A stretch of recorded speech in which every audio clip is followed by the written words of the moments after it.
Good morning friend. তাই তাই বলো। তাই তাই তাই মামা বাড়ি যায়, মামা দিল দুধ বাক, পালাই পালাই পালাই। এদিকে আমার মেয়ে কিন্তু সকাল সকাল স্নান হয়ে গেছে, এদিকে ঠাকুর মশাইও চলে এসেছে, আর এদিকে আমাদের জোগাড় জানতেও কিন্তু কমপ্লিট।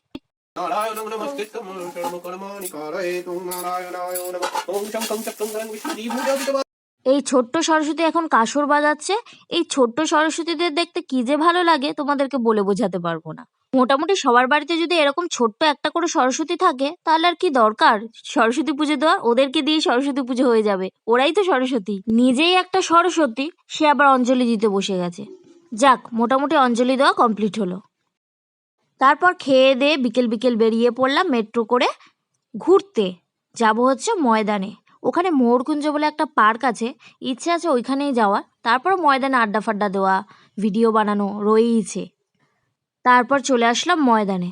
ময়দানটা কিন্তু পুরো ফাঁকা, কিন্তু আর একটু ভিতরে গেলে বেশ লোকই আছে। তারপরে কিন্তু কিছু ভিডিও বানিয়ে নিলাম, কেমন লাগছে আমাকে কিন্তু পুরো লুকটা জানিও। তারপরে এখানে তো ছোটাছুটি খেলা আনন্দ রয়েইছে। চলো জানা যাক আজকের দিনটা সবার কেমন কাটলো। আজ সরস্বতী পূজা কেমন এনজয় করলে?